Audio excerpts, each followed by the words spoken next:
What is going on, guys? Welcome to another episode of Second Guessing with Stressin. Tonight we're on a Monday because the Rockets play this Wednesday, so we had to, accommodate, and luckily our guest Cole was able to adjust. Cole, how are you doing today, man? We're almost there, stress. We're right there. We're blessing and we're stressing at the exact same time because we're blessing that we're almost to the end of the draft cycle, but we're stressing because of, oh my gosh, what the hell is going to happen in the next 72 hours between now and the first round? And more importantly, what's going to happen on Friday night when we know that there's going to be a trade? Is it up? Is it down? Is it back? Is it forward? What seventh round pick is not going to be there? And what fifth round pick are we getting back in return? So I'm good, man. I love it, man. I mean, that's basically a microcosm of being a Texans fan in general. There's a lot of unknown. It's a lot of blessing and stressing simultaneously. So I like how you put that. But, obviously you cover the team and you write. You're the managing editor for the Texans Wire. We'll get into, obviously, you're in tune. You're at these press conferences. We can cover, your thoughts today from the presser with DeMeco. But with this series, or this isn't really a series, but like what I've been doing on this weekly Wednesday show, I've been trying to highlight the local media members such as yourself and kind of get to know you guys. So with that being said, if you don't mind, just kind of give me a background on yourself. You can make it as personal as you want. But the main thing just kind of being covering what got you to where you are now with what you're doing with the Texans. Yeah, so for those of you that don't know, my name is Cole Thompson. I am the managing editor of the Texans Wire, and I'm also working at Sports Talk 790 as part of the A-Team crew as their producer with iHeartMedia.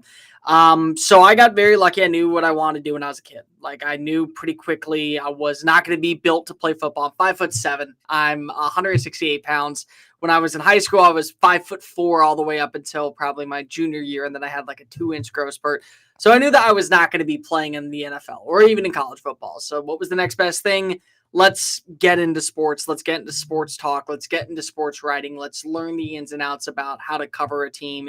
And I got very lucky and went to the University of Alabama during the heyday of Nick Saban. And I was able to get on the beat pretty fast as a student reporter. And so I got to witness a national championship. I got to cover a national championship. I got to cover a college football playoff. And when you're at a place like Alabama, you get to learn pretty quickly that the NFL and college are completely different. But that background with Nick Saban and how he answers questions and how he demoralizes you and all that, Rat poison. you learn pretty quick on how to address media coverage and what are the do's and don'ts about covering a team and how to be in the most professional standing as possible.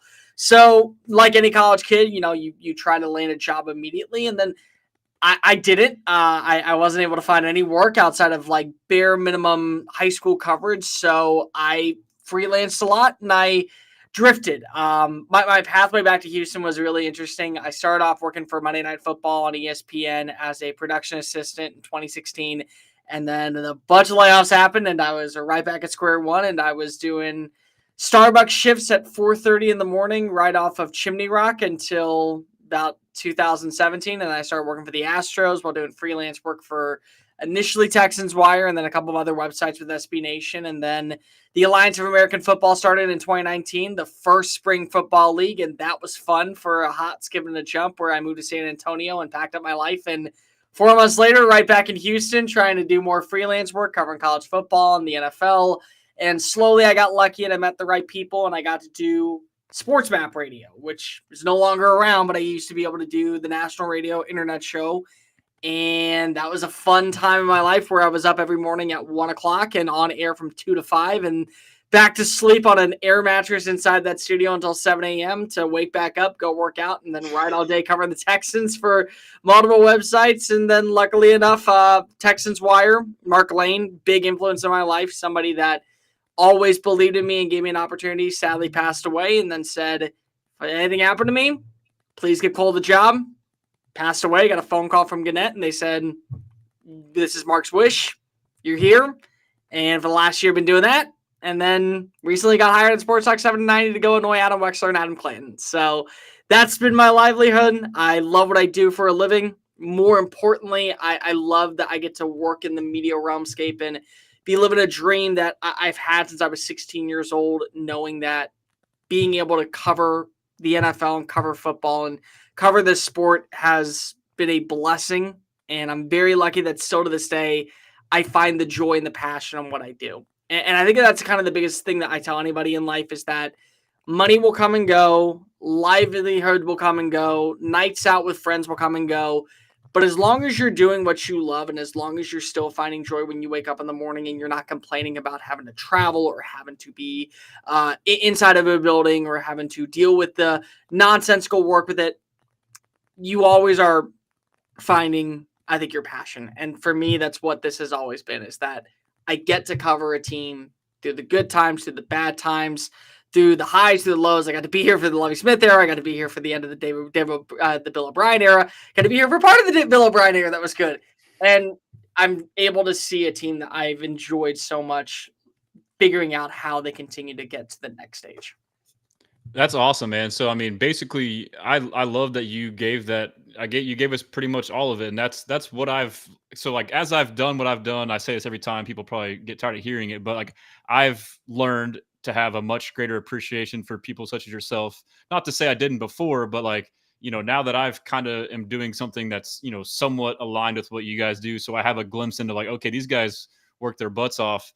I'm glad you laid it out. I mean, I feel like a lot of people still may feel that, it's just an easy job and, you got these cush hours. Like, no, I mean, and I'm sure your schedule is still crazy, but even then, like, you had to work your butt off to get there and, maybe catch some breaks here and there. So kudos to you. That's mad respect on my end. And it was, I guess I maybe knew you worked, went to Alabama and worked the beat there, but that kind of sounds new to me. So it's good for us as fans too, to like, just how you want to know what your players are like.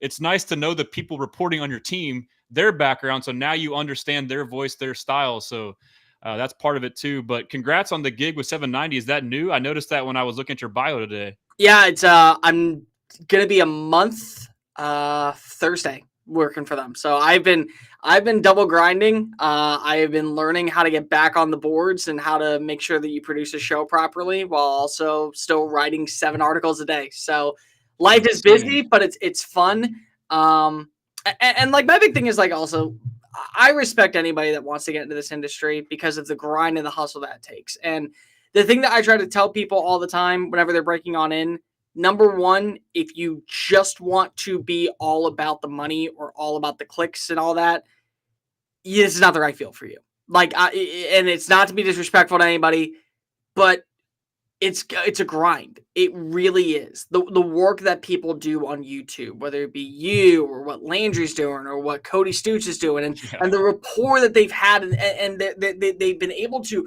build that audience for being on radio and then translating it over to YouTube, it still is a grind. You'll look back 5 years from now when you have 25,000 subscribers or 55,000 subscribers or 250,000 subscribers, and you'll appreciate that. But you'll appreciate how much better you were from, or how much you've learned from that time in those 5 years, and how terrible you were. But that one time that somebody watched your video, how much you appreciated that. And they've been with you from the beginning and how you've been able to grow. I think and that's something that, like, I've always tried to pride myself on, especially when talking and doing shows for anybody, or whenever they're like, hey, do you want to come on? It's like, I love doing that because of, I know how much of a grind this is, and the fact that you're willing to put in the effort and the time, it's so rewarding to know that there are more people. And that's the other thing, is that you need to have these type of voices in the media landscape. We need to have people who are as much as fans as they are, not fans. Because there's people like me who's an asshole and will tell you like it is and say, hey, this is a 9-8 win team. And then you have to have that positive side. You have me, the Pixies and Fairy Dust guy. And it's okay to have both, because if you need that realm to be able to have let's bring you back down to earth, but also let's dream big on what is this sport and what it's all about. So, that's always the thing. And the other thing that I just tell anybody that wants to break into this field, be the most authentic version of yourself. How you are in the public eye is how you should be when you're on air. Like I'm wearing a Hufflepuff t-shirt right now, and I talk college football, and I love cooking, and I'm a huge MCU dude. And I'll take all that and I'll turn it into my writing, and I'll turn it into how I am on air. But you're always going to get the most authentic version of me. The more authenticity that you have, the better it is for the program and for building your own platform. So anybody out there that is trying to break into this field, be the best version of you. Take advice and take ways on how you're able to build a resume with everyone else and how they do it. But make sure that at the end of the day, you are your best Stresson. You are your best Cole Thompson. Be the best version of you, because that's what I want to turn into, is seeing who you are as a person. That's awesome. And I'm glad that you're gearing it towards people if they want to, do something in this field. Cause I mean, you can kind of tell with the way technology is, like everyone kind of has their own stuff. And whether it's like a glorified hobby or not, this advice still translates to those people. So I appreciate you saying that. And I agree, like the authenticity part. And I guess like the thing too is like you just continually to be yourself consistently. And over time, people become accustomed to, they know what to expect, where you're not just some fake and all over the place. So I think I can attest to that as well. But that's a lot of great stuff, man. I mean, that's a lot of great insight. Again, like massive respect for what you do. Congrats on the new gig. I mean, I can't imagine what that's like. But yeah, I mean, I guess, we can kind of transition now. I mean, it's nice to have people like you because you have access. You're an insider. You have insight. And today there was a press conference with DeMeco Ryans, with Will Anderson Jr. and CJ Stroud. Could you just kind of give me your overall takeaways from that, and then I can kind of maybe ask you some more questions? So I had to leave for CJ because I had to get ready for the A-Team show. So I had to go over to Sports Talk 790. Will is just the thing that I will say, and I'll start with Will and then work my way back. Will's a kid at candy store. Like that's the way I've always described him to people. It's just he is so excited about being in football. He eats, lives, and breathes football. And the way he talks about the game and the way he talks about the players and the way that he talks about the locker room and how he's going through his process, it's so football and it's so authentic that you can appreciate that. And so he's very excited to be back in the building. This is year 3 for him. It's a critical year because of, remember, this is the year where afterwards you can figure out what is going to be your new contract. And because of his representation, he's going to get paid. He's going to get paid. And I guarantee you the way that he's been able to see Derek Stingley get paid and the impact that he's made for this organization and the way that Jalen Peach got paid and he made this impact for the organization, he is next in line and it's a massive year. But what really stood out with him was everything that kind of ended last season and transpired going into this upcoming fall. He mentioned that he has not gotten over that loss to Kansas City and how that game went. And that still is a harboring thing because of you felt so close and a few things just go your way and you get a couple of calls to end up not breaking you, but actually bending in your favor. Maybe we're talking about Houston going and playing against against a Buffalo Bills team. And who knows? We already beat. Maybe Buffalo does win, but again, it's a step in that direction. It's one step closer to where you've never been before, and that's a massive positive. I think real quick on that point with Will, like I think what he was alluding to too was something that I picked up on when you guys interviewed him in the locker room after. Is I think he knows like the importance of winning all those games throughout the year to avoid being in that situation. Because I know he referenced like losing games to Tennessee and games you shouldn't lose and the Jets, and so basically having that game at home. And so like, did you pick up on that too? Like maybe like that's part of it as well, is like we need to be locked in from week 1 and not mess around so we can give ourselves a better shot in that divisional round. Maybe, and it's little things like that. Like there is that sense of, hey, we were so close against New York. The Detroit game is the one that has always stood out to me because of you blow an 18-point lead. Your defense has its hit and misses. CJ is a Jekyll Hyde version, night and day difference from what he looked like in week 1. I mean, what he looked like in the first half to what he looked like in the second half. There's a couple things that you can't blame. Like, you can't blame the Baltimore game because of you were inconsistent and you were sluggish from the get-go. You had the schedule from pure hell in that moment because of the 3 games in 11 days. Like, most people are not going to go undefeated there in that stretch. So there's things like that end up hurting you. But again, it's like I felt like for him more so it was we knew that we were better than what our record says. We knew that we had to play a first place schedule, but we also know that this is the new standard. Like, this should be what we expect moving forward because of what we were able to lay out in year 1, what we were able to build upon in year 1, and how we were able to set ourselves last year by being a last place team that had great quarterback play and had a really solid defense and really kind of took the necessary foundational pieces forward and skipped a few chapters to get to where we are right now. That's what it felt like. And so they want to, I think, make sure that next season there is no doubt. Yeah, we know that we spent a lot of money in the offseason to bring in these players and we extended some guys internally. Well, we are going to be a 12-win team because that's what we did. This is what we expect. And, he talked a little bit about what were some things that he really liked about the direction of the team and how there was a lot of leaderships. He was very excited to bring in C.J. Gardner-Johnson and how that mentality and the way he plays fits extremely well with the swarm persona that you need in the back end of the secondary. He was over the moon about the Sheldon Rankins signing. And to me, that was awesome. That to me is also one of the more underrated signings because of, we Mhm. make the jokes about the jersey swap, but we can also make the jokes about, well, go back and look at how he played in Robert Saleh's defense, which is basically a near identical version of what you have in DeMeco's defense. And he had success when he was in New York there, which is why he got a 1-year contract to come to Houston, and he balled out and had a really good year, which led to the 2-year contract at Cincinnati. So an area that maybe was a weak point at last year, whether it was because of Foley's injury or because of the depth that you needed at the defensive tackle position, it's now a strength because if you bring back a Sheldon Rankins who works in this unit and does an extremely good job working in this unit. So that was a really big positive. DeMeco's thing is that, yes, the team is trending in year 3, which is a good thing, and you want to have that by building a new rapport and setting a standard for yourself. But the reality is that if anybody wanted to know what was going to go on in the draft, hate to break it to you, you weren't going to get that answer. Like, you could have sat there all day and asked him about every single position, and the answer would have been the exact same. This is who we are. This is what we're planning on doing. So-and-so makes a trade. This person makes a trade. Happens this, happens that, yada, yada, yada. We're going to be picking at 25. And, like, that was kind of it. Now, talking about CJ and the way that CJ, has kind of taken this offseason head on and been outside the limelight of the media and really taken the necessary steps forward and put himself in a great position.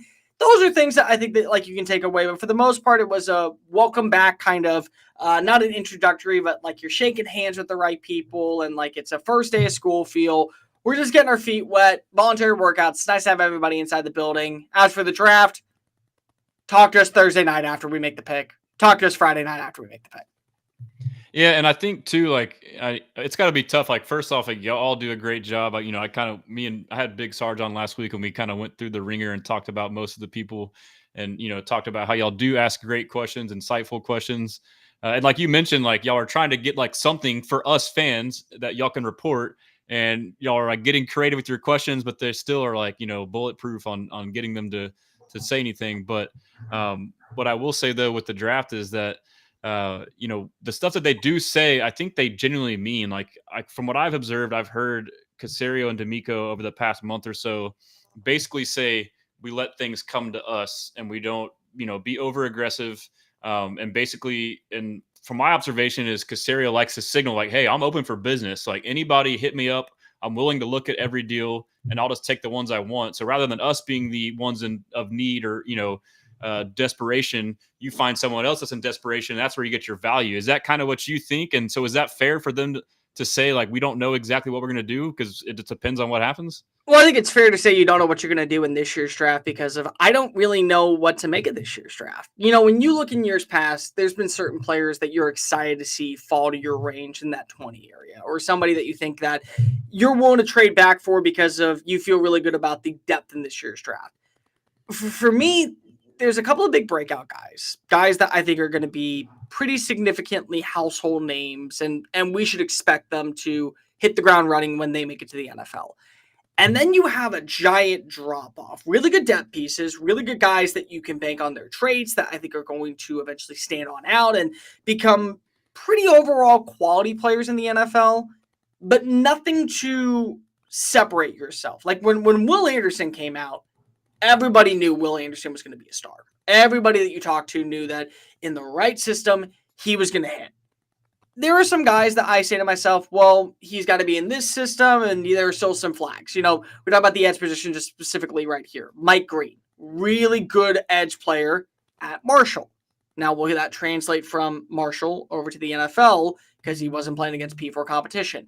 Shamar Stewart has really, really, really good tape, but the production wasn't there throughout his entire time when he was at Texas A&M.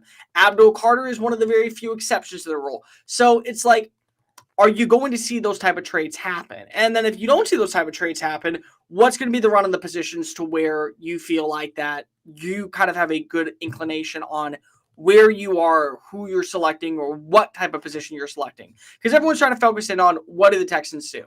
Is it wide receiver? Is it running back? Is it interior offensive line? Is it offensive tackle? Is it defensive line? And the question is, well, where's the run start?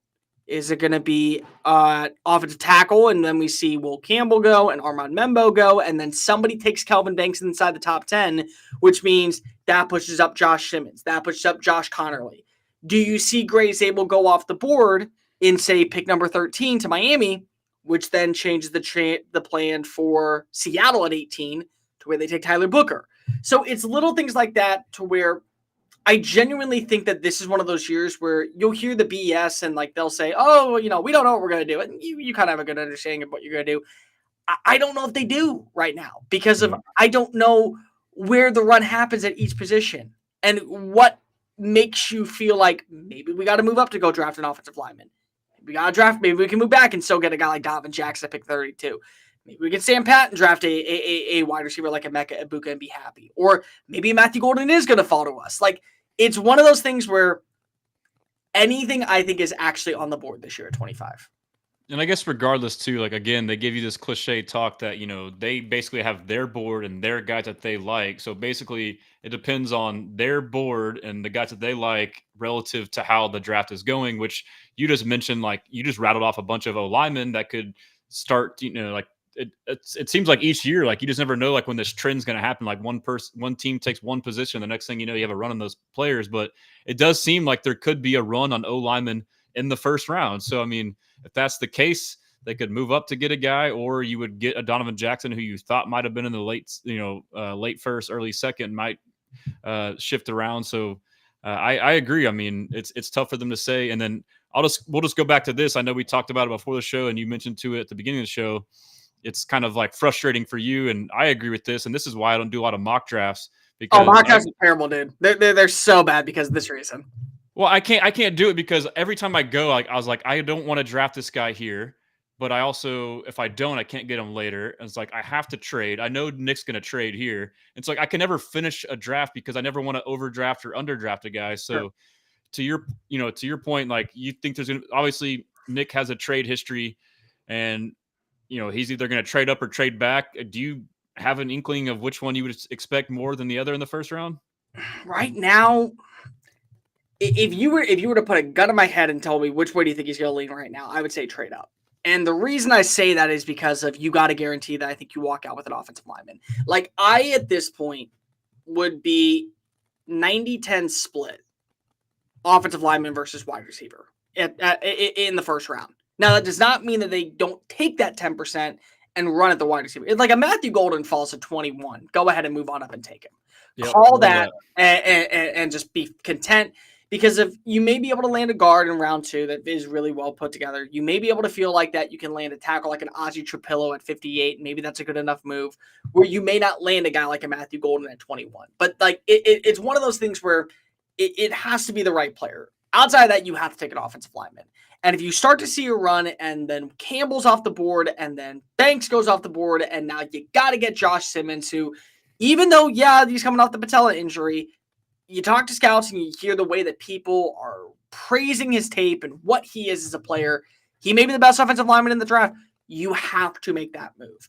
And so I feel like that there are teams that are currently sitting in that 20 to 22 range where you just need to jump ahead of maybe a Green Bay, maybe a Los Angeles, and go take your tackle. Go make that trade with Pittsburgh. Like I saw a trade, I think it was Pro Football Network, that said give up 25, a 2026 third round pick, and one of the 3s to move up 4 spots to go get the tackle. If that ends up being the reason why your team is 12-5 next year, it's worth it. Now, I'm not saying you should do that, but it's also one of those things where if the run of tackle starts going, you got to consider making it. And I don't think that you can look at the current status of the offensive line or the wide receiver room and just bank on one guy falling into your lap at 25 and calling it a day. We're going to stand pat and hope that works out. And it depends how high you are on that guy, too. If it's your guy, you go get your guy, right? Yeah. Yeah. So, I mean, so. Yeah, and so I have a scenario for you. So, like, I tend to agree, like, if there would have, I know a lot of people, like, what's crazy to me is we've seen both sides of this from Nick in the first round, where he traded up a couple years ago to get Will Anderson Jr. and took CJ Stroud also 2 and 3. But then, last year we traded back before the draft even started. Right. But he also trades up a lot into the third and second round. So, but, my thinking as we've gotten closer to the draft is we are in win now mode. That window is getting smaller and smaller on CJ Stroud's rookie deal before he gets, a crazy extension. And so, we have not a lot of holes to fill. It's like literally like our 3 biggest needs would be guard, receiver, and then interior D line, probably close to that order. But with that being said, if you only have a couple like serious holes to fill and the rest of your roster is rock solid, and then Nick Caserio the other day said that it's going to be hard to make this team. Like, my opinion is I would much rather have 3 to 4 legit picks than 6, 7, 8, a couple good guys and a bunch of meh. Like, what's that going to do for us? So with that being said, could you see this scenario where, let's say the run on O lineman is not that crazy, and but receivers, Matthew Golden's there and he's falling to like 18, 19, 20. Would you trade up and get Golden and then still stay at 25 and also pick an O lineman? Could you see that happening? No shot. No? Now, what I could see is you trading up from 25 and whatever it would take, and then you trade at like 32 and get back in at the end of the first round by giving up 58, giving up the second round pick that you got from Washington, and maybe you give up a future fourth. Like, I could see something like that happening. And even still, that's a giant ask because if you're asking me like 25 spots. But I don't think you could do both things. I don't think that there's enough to where you can move on up without giving up significant draft capital. I mean, a first round pick next year automatically if you want to stay at 25. So you automatically give that up. You'd be giving up second round pick. You'd probably giving up one of the 3s. You'd probably be giving up at least a second or a third in 2026. So if you think a player is worth that, then do so. I don't see a player in this year's draft that's worth that. Personally, I don't think that even Abdul Carter is worth that right now. And that's the way that I feel about this draft, especially when you're looking at the positions where you need to get a tackle, you need to get a wide receiver. But for me, I think there's one true wide receiver one in this draft, and that's Tetairoa McMillan. And I don't think you need Tet because you got an X receiver in Nico Collins. He's underrated too, man. I feel like he's getting slept on. It's really dumb the way that we've talked about him and Luther Burden, how they've fallen off in the span of like 2 weeks, really a month. If we want to be fair, when we're just bored, I feel like it truly feels like when we get to this point in the regular season or like this point in the offseason, we get bored, and so we try to come up with reasons why not to like a player when there's no reason to not dislike a player. Like, he was the wide receiver number 1 all the way up until his pro day. And even at his pro day, he still ran a good 4.5. He's a great route runner. But, like, that's the only wide receiver 1 in this year's draft. And you have a wide receiver 1.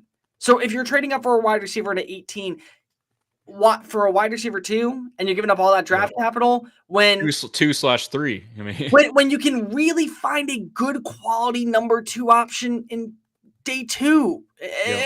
And the thing with Nick is also, Nick, whether you want to criticize anything of his draft trajectory of how he's gone about the offensive line, how he's gone about the defensive line, or how he's gone about, he hits in day 2. And he's hit especially wide receivers. And he's hit at wide receiver twice. Like, that's the thing. He's hit with Nico Collins, and he's also hit with Tank Dell when he's healthy. So I just don't see a reason why you would make that move.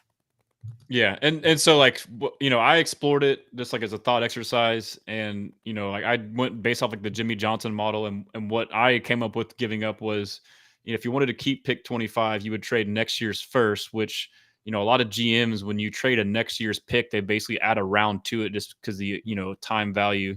So that'd basically be like a this year second. Yeah. And it was like a third this year and third next year. So it wasn't as much as what you were saying. And then Brandon in the chat, I don't know if this is, he says that last year's Vikings were able to trade up from 23 or 17 for a third and a fourth. So obviously it just depends on the value, whether it's, if it's steep, like you said, no to me, but like if it's somewhere, where I was or Brandon was, I would still consider it. But regardless, like I was just starting to think this. I think we're on the same page. They're like Caserio's a wild card, and we he's a total wild card. He's a total wild card. Like it's the way that I try to describe people is like I even remember. Okay, so when the trade happened for Will in 2023, I genuinely thought it was a malfunction.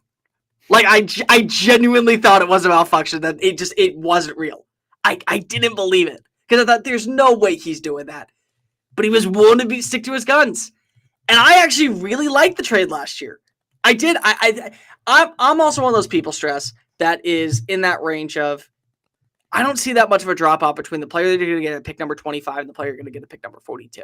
So if you can get more draft capital. They think the same way too, don't they? Yeah. I mean, they like the sweet part of the meat of the draft, right? So if you can get the draft capital and feel like that you're walking away with 2 players for the price of 1, that's a win in itself. And so, like, I am very much team trade down. Like if I could be a betting man today, and you could promise me this right now, you can promise me that Philadelphia is salivating to go get itself a superstar. Let's say like Colson Loveland has fallen out and he's like at pick number 25, and they want to get a tight end to replace Dallas Goedert because there's rumors about him leaving, or they love Walter Nolan.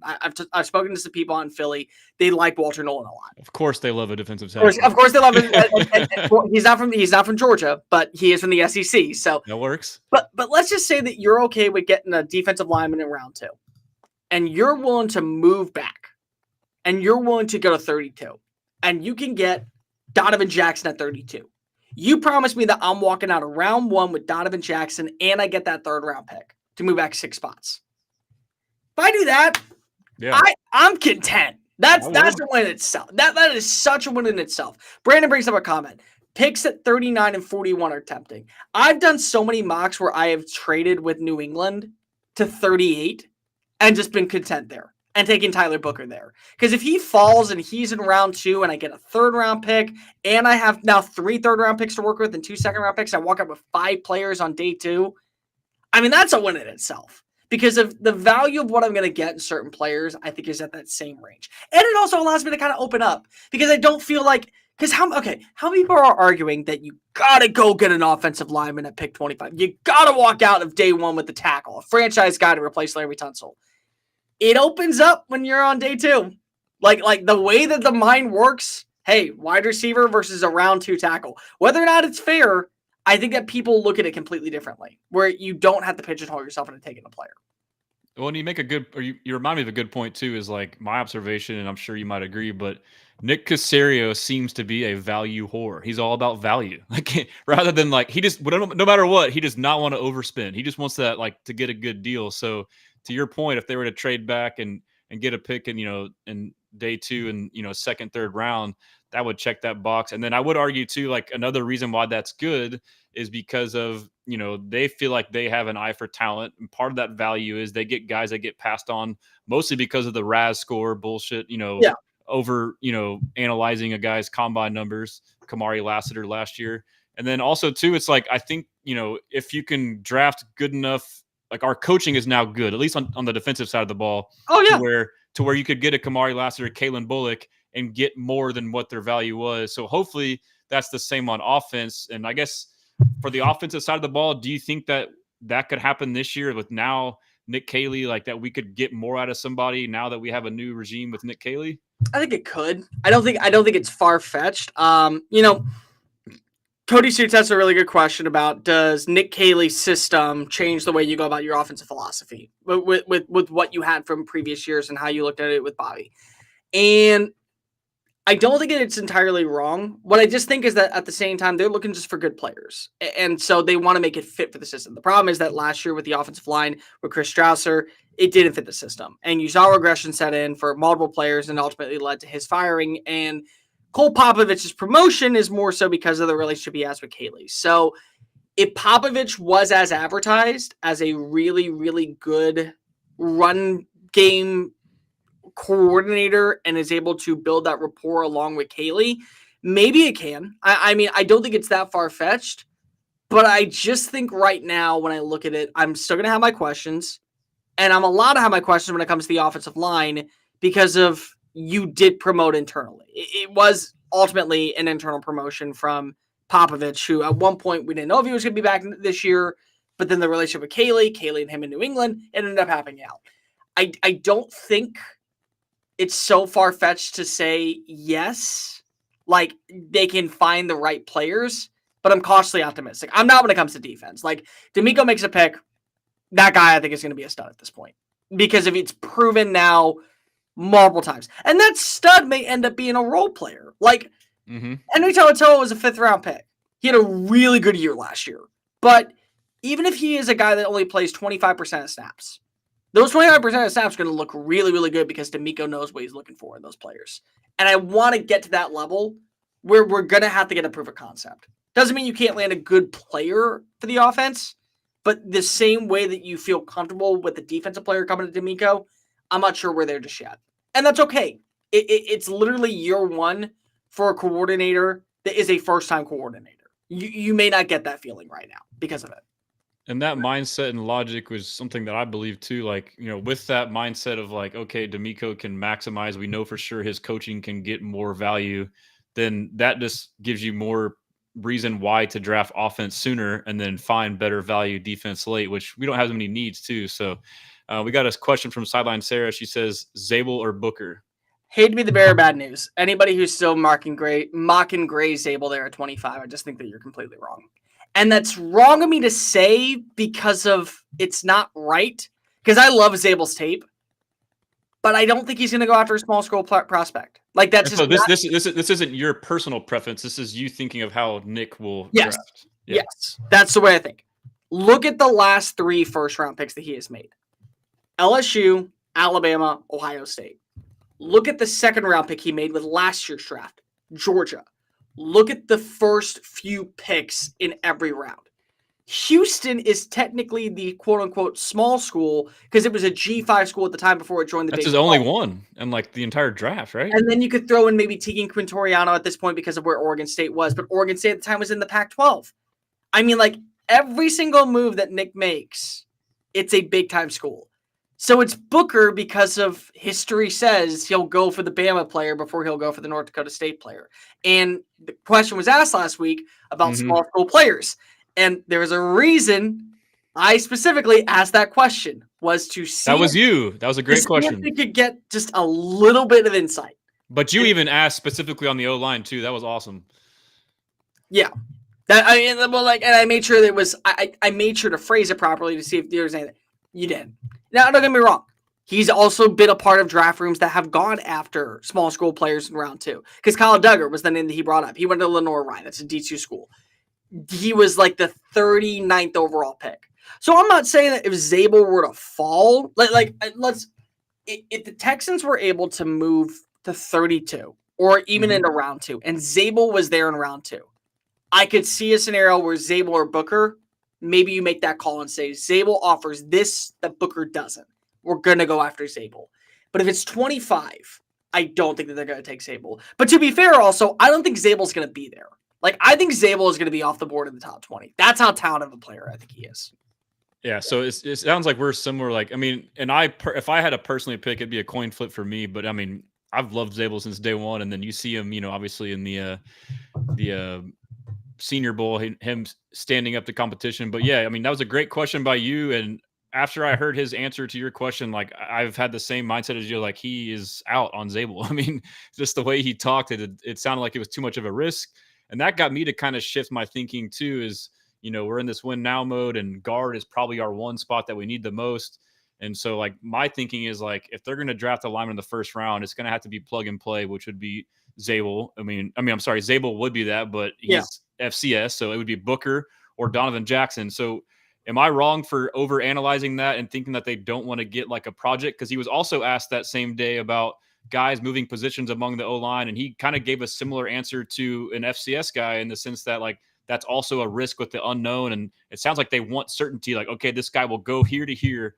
And so would you think that they are more likely to take a guard than a tackle in the first round? Or like some of those tackles that could play guard too is what I'm trying to say. Okay, so there's certain things. Like, okay, Calvin Banks is a left tackle. Just left tackle. Like let's not overthink this. Let's just not try to say, oh, well, he can fit his guard. He's left tackle. Just let him play left tackle until he proves why he is not a left tackle. Armand Membo at Missouri.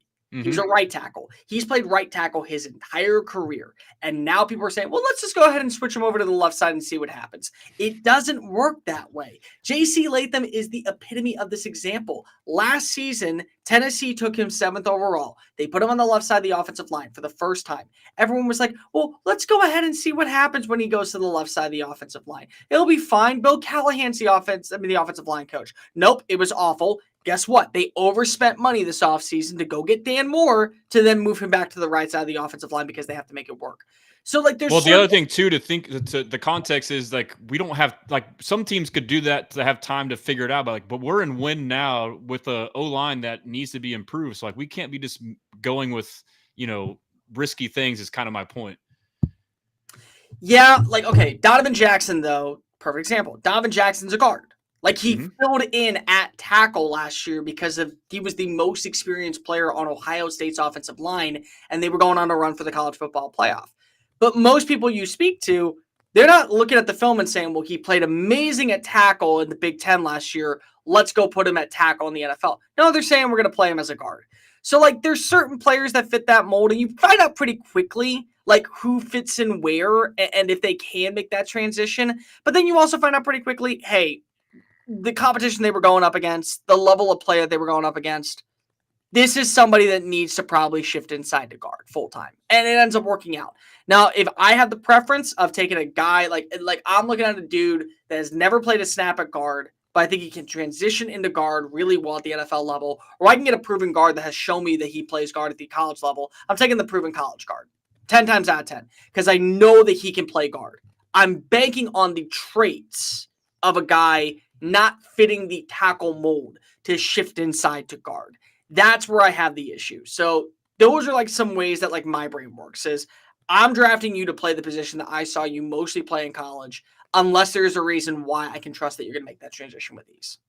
That's kind of where I've been. And like, I don't know how I haven't thought of that more. And like, I was examining the O-line, like we have 4 viable tackles on the roster. So like, if you just look at it from like a pure career snap count, just like you mentioned, these guys play these positions, like, guard is the more pressing need. So like, it would be tough to get either a tackle who only plays tackle or is a project guard that you want to kick out later to tackle.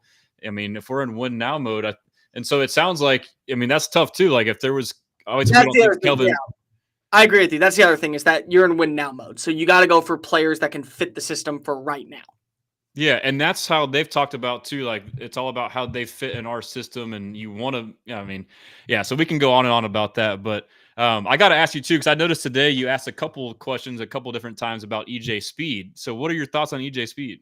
I think you have to bring him in because you want to be able to feel good about your linebacker room. Last season you wanted to see Christian Harris out there, but he kept dealing with the calf injury. I don't think it means one way or another, hey, we're moving off of Christian Harris. We're trading him, during draft weekend and we're going to just let go of his contract. Or it says that they're giving up on Aziz or they're giving up on Henry To'oTo'o. I just think it's a guy that fits the mold of we need some depth at linebacker. He's coming off a really good year. Imagine what he can do with DeMeco Ryans, a former Pro Bowl linebacker, teaching him the ropes. And if he ends up earning a starting job, our linebacking room is so well put together that it's one less thing to worry about in 2025, whether it be because of injuries, whether it be because of a quote-unquote suspension. It just is a move to where you got a fast downhill linebacker that can intercede or interchange with what you currently have. Because there are things that Henry To'oTo'o does that will not work with certain other linebackers. There are things that Aziz Al-Shaair does that won't work with certain other linebackers. Christian Harris, same thing. An EJ Speed can maybe be that downhill guy that adds that value when it comes to third down stop, you're running a 3 linebacker set, or if you need him for special teams. And again, if he's willing to still play special teams like he was in Indianapolis, which I think he will, then it's a big time win to replace what you're losing in Neville Hewitt, who right now is not on an NFL team, but he probably is not back in Houston because you signed Nick Needham, and that was probably your replacement for Neville Hewitt. Yep, I agree. And so like I think that's the logical way. Like I tend to overanalyze stuff, but I think their idea is, hey, this guy's good. We're familiar with him. We've played him 4 times in the past 2 years, and he kind of fits our profile with the range and the speed. So they figured they would add him, and then now you have iron sharpening iron, and let it play out. So I mean, they may not have like we're gonna get him and he's gonna be the starter. Like it could work out that way, is what it seems. So, but down the road, it sounds like when we have the 53-man cuts, like either someone might get moved on from, or I guess someone gets bumped to the bottom of, like, Harris could now be the special teamer. I mean, if he outplays him, right? I mean, it's a good thing to have. I mean, like, to me, yeah. it's a very good problem to have when there's so much talent that you feel like any single one of them could start. Like, that's always a plus. Like, when you leave training camp, you want to feel good about where you are at every position, to where if you traded a dude, it's not going to hurt your team. They felt really good about the wide receiver room at the time with the depth behind what your starting three was.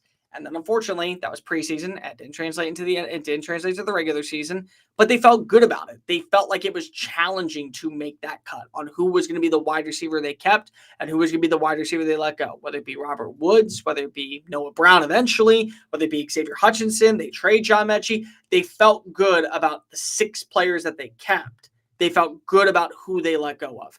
You want to feel that way about linebacker. You want to feel that way about defensive tackle. I think that if you walk out of camp realizing we could get a 5th-round pick back for Henry To'oTo'o, which is what we drafted him for, and not feel like we're missing a beat, we're cool with that. We can get a 6th-round pick back for Christian Harris, and he will start for another team, and we'll save money, and we won't miss a beat. We're cool with that. Or EJ Speed, they trade him. Like, I mean, any one of those things, you can have that conversation. It's a good conversation to have, because the conversation you don't want to have when you're getting down to roster cuts is, who are we going to bring in and what positions are we looking at on the waiver wire to target? That way we feel better about our linebacking core or our wide receiver core or our tight end room.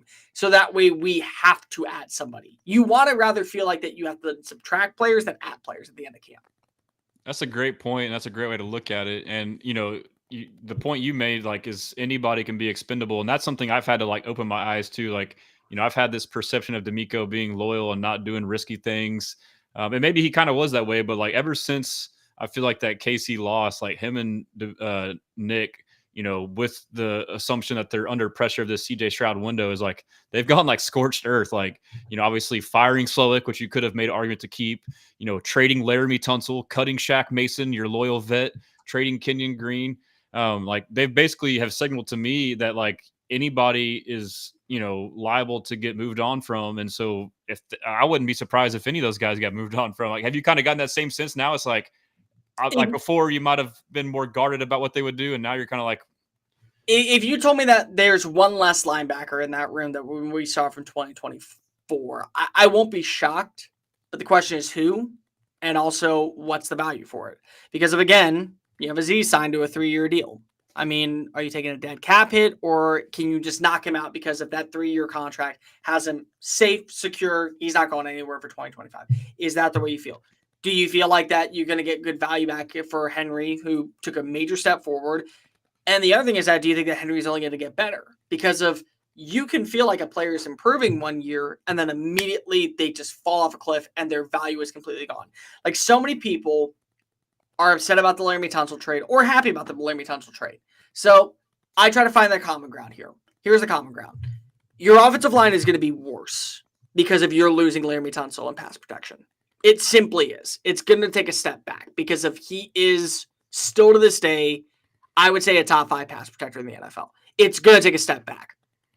You were probably going to lose him in free agency in 2 years because of where your money had to be allocated. And if you waited another year, you were not going to get the same value for what you had for what you were going to have for him for this year. So at that point, you have to say to yourself, that's the way you look at the trade.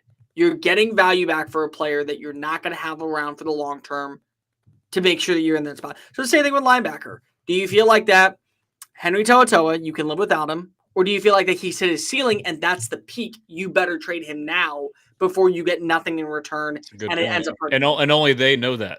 Yeah, that's the thing, is that you're watching the film, and so many people love to go ahead and comment on how we study the film or what we're seeing with our eyes. And I'll be the first to admit this. I'm seeing something completely different than what DeMeco is seeing.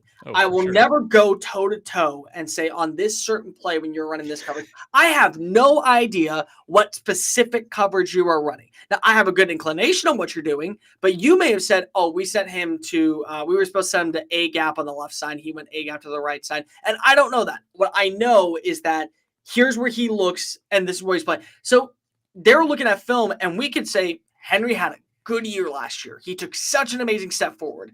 And they have 60 pages of notes of here's where you messed up on every single drive of every single game. This is what you have to fix. This is why we're done with you. Like they could be thinking completely different than what the fan base and what the media is. And that's where the discrepancy with PFF can happen too, right? I mean, but it's still better than, most, but like they still don't know the exact assignment of the play. The one thing I will say, and it's nothing against Laramie, and LT was great to me, and I wish him the best of luck for when he's in Washington, and hopefully he does a good job at pass protecting. But there was a reason why PFF didn't always give him his flowers, because you have to include the entirety of the tape. And so part of the tape was negative when it came to run blocking. And there was part of the tape to where he took some regressional sets back, I think last season. But then you look at the pass pro and it's amazing. And so when they're saying, oh, he had a down year, well, please make sure that you mention why he had a down year. Make sure that you mention the highs and the lows of what the reasoning was. Because of when you look at his tape, he was really, really elite in pass pro. He was still one of the best in pass pro. But there was regression in the run game, which ultimately is why the grade is where the grade was. So you just have to make sure that when you're reading through it, you're reading exactly why the grade is what it is. But PFF, you have to do a good job of explaining why the grade is where it is. If you have him ranked as the 15th best offensive tackle in the NFL, you best have the evidence of backing it up. We grade looking at the entirety of the film, from penalties to false starts to run blocking to third down assignments because when you're just saying, oh, he's the 15th best offensive tackle in the NFL, well, why? Because he just is our grading metric says this. Well, that's BS. That's complete BS because I don't know 9 other offensive tackles that I would take in pass pro over Larry Tunsil. Like, it's little things like that you have to grade off of.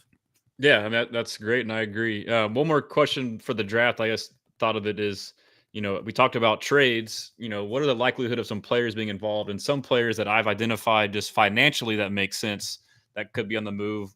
Do you think that these guys could be on the move as well? Would be Christian Harris. He's got 1 year left on his rookie contract, and it makes sense from a dead cap to cap savings perspective. Basically, it's like 1,000 in dead cap and like 4,000 or 5,000 in savings. It's going to be the same for all these guys, and they're all going to have 1 year left on the rookie deal. It's going to be him, Damian Pierce, and John Mechie. Could you see them shipping one of those guys on draft day or over the draft? Yes, but I think it would have to come in the form of like that and a pick. So to get to, let's say they have a 5th round pick. Let's say they want a 4th round pick. And so they ship off John Mechie and that 5th to go get a 4th. That could be the way it gets done. And it happens before, like DeAndre Swift, like a few years ago, he got traded to Philadelphia. He got traded to Philadelphia from Detroit, and it was like for a 4th round pick and him, and like that was the way they got the deal done. So it's like it ends up working out, and it's based on the way that the players played. So it can happen. I don't know, because I've never seen it with this organization, with this regime. So it's challenging because of, in the past, if you would say Nick Caserio has been willing to trade a player with the pick to go move up and get the right draft compensation, maybe you could buy into it. But because of he's never done it, my brain says he's not going to do it. If he was going to do it, it would do it right at the end of camp and right before roster cutdowns, so you get back that pick in return.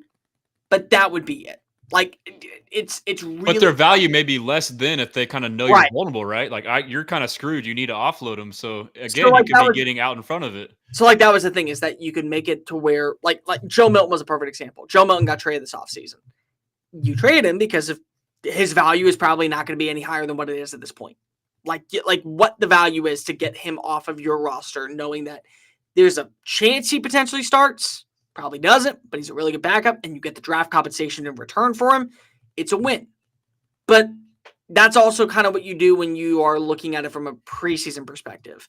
Like, let's say Mechie once again has 500 receiving or 300 receiving yards and 2 touchdowns. You move him. And you move him because of you can get a 5th round pick for him, and it's better than getting anything for him, like for not getting anything for him in the offseason. Mm-hmm. That's where you're at. But that, I personally would say you should trade it. If they were to draft a running back with one of their 3rd round picks, and they were to go get on a Cam Scatterbo or something like that, I would trade Damian on day 3. because that's something I'm looking at too. Is like draft can dictate, and that's where like you can just upgrade and then. And I think that could definitely happen. But you have to, I think, have that position in play. Because when they traded DeAndre Swift, the reason they traded him was after they knew they had Jahmyr Gibbs locked up. So once Gibbs was locked in, there was no more home for DeAndre Swift. He had to find. You also, again, this is similar to the other scenario. Like you kind of lose the value if you make the pick first and then trade the guy. You're now in a position of vulnerability where they know, hey, you have to offload him. So I'm gonna. Is that part of it too? But you better, with that pick that you're getting in return, take his replacement right then and there. Like that would have, that would have to be it. Because what you're doing is when you risk saying, "Oh, we'll go find his replacement in the draft," you could be shit out of luck with nothing. You run of a wide receiver, and then you don't have the draft capital to where someone wants to move up. Like if you were to trade John Mechie, and the whole plan was to get Kyle Williams out of Washington State with pick number 79. Wherever you trade John Mechie, you better have that wide receiver locked in. Like I guess on the flip side too, like if you were to trade Mechie first, now people know, hey, now you definitely need another receiver. It kind of works both ways, I guess. So it's challenging because of they know what you're going after, but also you don't want to flip your hand. But you also got to realize sometimes you just got to take what you can get in return to dump off the salary cap. So I'm overthinking it. It's not you're not overthinking it. That's not the right way to do it.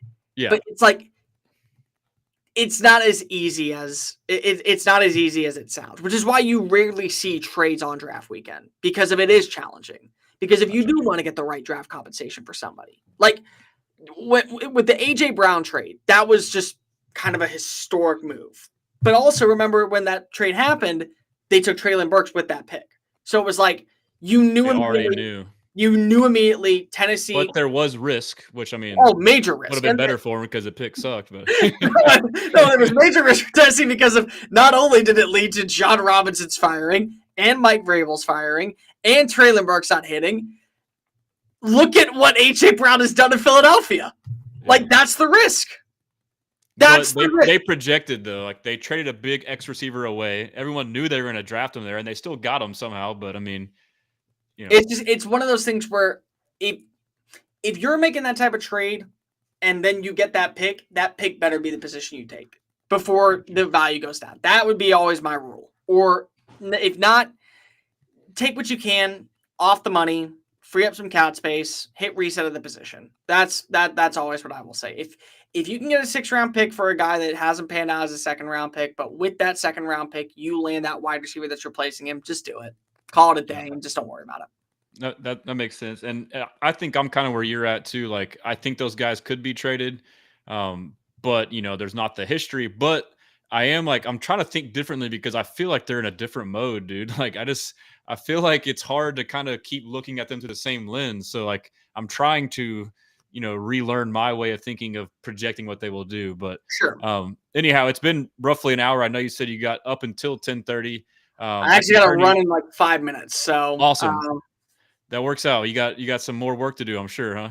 Sadly, this is the time of the year where you put in all the effort looking through all the drafts and all the mocks, and you're trying to figure out what direction you go in, and then it's the player that you mentioned back in March they take. Like, that was the thing. So, like, funny story. I remember when we were in Indianapolis in 2024, and I was talking to some scouts, and the one question I always ask people is, like, who are some teams, doesn't have to be the Texans, doesn't have to be, like, anything, but, like, who are some teams that you just would absolutely love to see a player go to? And I remember 2 scouts telling me, do not let DeMeco Ryans get his hands on Kamari Lassiter. That is just a straight up DeMeco Ryans type pick. Like immediately the physicality, the mentality, the way he plays cornerback. And I put it in the back of my brain. And I remember like throughout the entire mock draft period, and we had to start doing like 42, like I stopped putting Kamari there. And I started going with Kool-Aid McKinstry. And I started going, it's like, because it's not going to be Kamari. It's too easy for it to happen. And then it ended up being Kamari Lassiter. So, like, sometimes when your brain is telling you, like, so many people, like, I remember when Tyler Booker was, like, the dream pick. Everyone was like, get him at 25. And then people started overthinking it. And it was, let's get Matthew Bond. And let's go get Josh Simmons. And let's go get Donovan Jackson. And it's like, a part of me is still in the back of my brain going, they're just going to draft Tyler Booker. He's going to be there at 25, and that's going to be the pick the way that you just automatically assumed it was going to be when he initially wanted that pick. Well, it goes back to what we were saying. Like, it's just so damn long between now and the draft. We just start working your brain to like try to get like these scenarios to come Thursday. Please hurry up and get here already. You should go get Luther Burden. You should. And then here's the worst part, Garrett. Here's the worst part.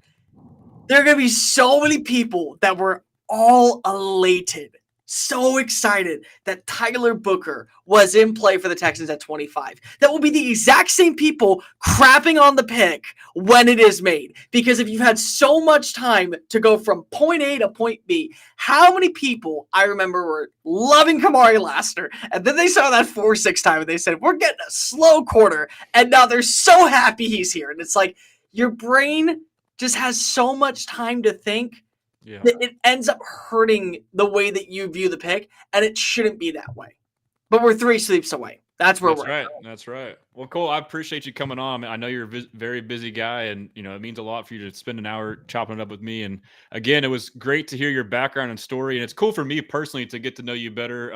I appreciate all the interactions with you, all the hard work that you do, and congrats again on the new gig. Y'all be sure to tune into the A Team. I love Adam and Wexler, right? Yeah, AC and Wex. So just you check it out. Check out all the work that we're doing at Texans Wire. I'll be slaving away for the next 3 days, actually 6 days, because you go all the way up until Saturday. Grades, analysis, every single pick. Make sure that you check out there. And if you want to follow me, it's at Mr. Cole Thompson on Twitter. I love interacting with people, and I'm like 6 away from like 7,000 subscribers. So like, we got to get that done. I'll go follow him right now. That's it. Just follow me and let me fall asleep at 7,000. You can delete me in the morning, and it'll be $6.99. I'll be totally cool with that. I'll make a tweet too, but I'm sorry, I meant to mention it, but your handle's on the bottom there, and if I can ever be of any help or assistance to you, feel free to reach out, and I appreciate you coming on, man, and we'll be tuned into your draft coverage anytime. And guys, just remember, follow Stressin', follow people that do this content work, because they put in a lot of time and effort, and I'm very lucky. I get paid to do this. There are people out there who are just passionate about this. That's and me. They do a damn good job, and they love what they do. I'm just a loser. They're really, really good at it. So whenever you can get the type of content that you get, like here or wherever you get on any other platform, make sure you hit subscribe and build the Texans community the way that you want, however you want it. Whether it be analysis, whether it be full-on facts, whether it be an asshole like me calling it as is and saying 10-7 on the horizon, or every single thing under the sun that gives you a positivity. Make sure you follow all of it, because at the end of the day, all the coverage you can get on a team, the better you are for the team. That's a great message. I agree. Well, Cole, I appreciate it, man. We'll be in touch. Take care, man. Have a good night, guys. You too. All right, guys. Yeah, that was a fun interview, man. That was cool. I got to learn a lot about him. But yeah, shout out to the chat, Mr. Optimistic. Thanks for tuning in, bro. I'll do a quick, kind of live Q&A, and I do have I want to show y'all a site that I'm using. It's called Pickpool, and they have an app, and basically you get to predict the first round of the draft. And I believe you can do trades if you want, but basically it's free to enter. You can do up to 5 entries, and based off how you do, you can win cash prizes. So we can kind of go through that together and do a couple. I can do one myself, or we can do one together. And I can just show you how it works. But, thanks for tuning in so far. Forever Royal, he said if they trade Mechie draft night and draft Kyle Williams, I might call in for work the next day. Yeah, that would be crazy, man. I mean, I love Mechie, and I'm not wanting to get rid of him. But, I mean, just for the Kyle Williams part, I'd be happy. Shout out Brandon for tuning in. And, yes, he says – what did he say? He said, am I crazy, or did Titus walk into the facilities today looking huge? Pause. Yes, I noticed that same thing, and I've almost made like a post on it, but didn't want to be like a loser weirdo. Brandon says he just been lifting like crazy, getting ready for guard. That's a great question. Like, I noticed that too. He was like barrel chested. I was like, damn, dude. That was the exact same thought process I had. And I was like, this guy is massive. Pause. And how can he not be a good alignment? Just look how big he is. Like, he's a freaking monster, dude. I agree 100%. So yeah, if y'all got any questions along the way, just shoot them out. I'll do my Texans content creator spotlight show tomorrow. So that'll be more of like, the quick 15-minute interviews. Wednesday's the Rockets. I don't know if I'll be able to go live before the draft. Thursday, I will be at the draft party with Ruben and Athletically Declined. They're having a draft party at Dave & Buster's off of I-10. and I will be on the pre-draft show from 5:30 to 6 with Ruben and John Hickman, and I'll probably hang out there until like 6:30 or so if anyone wants to stop by and say what's up. So yeah, that'll be something I'll be doing there. I don't know where the flyer is. I should have had it loaded up here for y'all to see, but I'm sure I'll share it again. And then Brandon says Titus and Cam Robinson side by side looks crazy right now, making Cam look kind of goofy. Yeah, dude. I mean, Titus, I know he gets a lot of hate and like, most of the criticisms are deserved, but like I still feel like he's underrated, dude. And talking with Big Sarge last week too, like he kind of pointed out something that I realized that's a good point is, LT's gone. So now Titus is like the guy. Like they basically said like, hey, Titus, you're our guy. So that could, that confidence they instilled in him to be that guy, he could elevate his game to the next level. And, obviously if we want to say that like the culture and, work ethic and all that stuff was, and I don't know if this is true or not, but it's just kind of things we've assumed as fans, if LT taken off practice and if there was like this selfish mindset kind of trickling down from that, then it could be that, potentially that Titus could get better too. Maybe he was affected by some of that mindset as well. So there is that. Sideline Sarah says, you leaving when the draft starts? Yes, I'm not staying for the whole draft. I'll probably leave like briefly into it. I'll be watching with my buddy. I got a buddy who has like a home bar and he's moving soon. And we've always watched the draft at his house for years. So we're kind of doing one last hurrah there. So, I mean, I'll still be, tweeting stuff like that, but I'll be there from 5:30 until probably 7:30. I live close to that Dave & Buster's. So, and so does my buddy. So it won't be that much of a trek, but yeah, if we don't got much more in questions, I'll get into this pick pool thing and start doing it. And then, you can still fire off questions along the way if you got any. Let me kind of just set it up here. I want to keep my Instagram comments. Shout out to people on Instagram. Sorry, I haven't gotten to anything on there. If you got any questions or comments, just fire away. I'll get to them now. But give me just 1 second to get my windows set up to where I can do this app and then also get my IG comments up. Let's see. All right, let me get this over. Yeah, if you're in the chat to say something, just do me a favor and just type in some comments. That's my favorite part. It's tough for me. Like I love doing the interviews and learning about people and letting them talk. And but I also love interacting. So it's like tough. Like I want to like answer all the questions, and y'all can tell by the way I'm on Twitter. Like I respond to everything all day, every day. I just love the interaction. So if you got questions, comments, fire away. Let me know what's on your mind. And let me go ahead and let's see, share my screen and we'll do the pick pool. Man, we just had Big Sarge tune in on IG. Shout out Big Sarge, man. That was a really cool show last week, Big Sarge. Appreciate you tuning in. And you had a lot of great questions today at the presser, man. That was awesome. But yeah, so this is it's called Pick Pool. If you go to pickpool.app, it can ask you to download the app on your phone, or you can go to the website and do it on desktop, which is what we will do here. Let me put my face up on here just so y'all can see my ugly mug. There we go. But yeah, shout out Pawn Shop 84 on IG. He's got the H's emoji. Appreciate you tuning in, bro. Forever Royal says, I know you see my boy Tank outside with no brace or nothing. Yeah, I did see that. That was at the U of H practice. He was taking photos. So, I would assume that he's probably out most of, if not all, the season. But if anybody were to be ahead of schedule with an injury like that, it would be Tank. That dude is a dog, man. So yeah, it's good to see him, look like he's doing good. So, but yeah, this pick pool app, you kind of just do your own picks here. Big Sarge with the thumbs up on IG. Appreciate it, bro.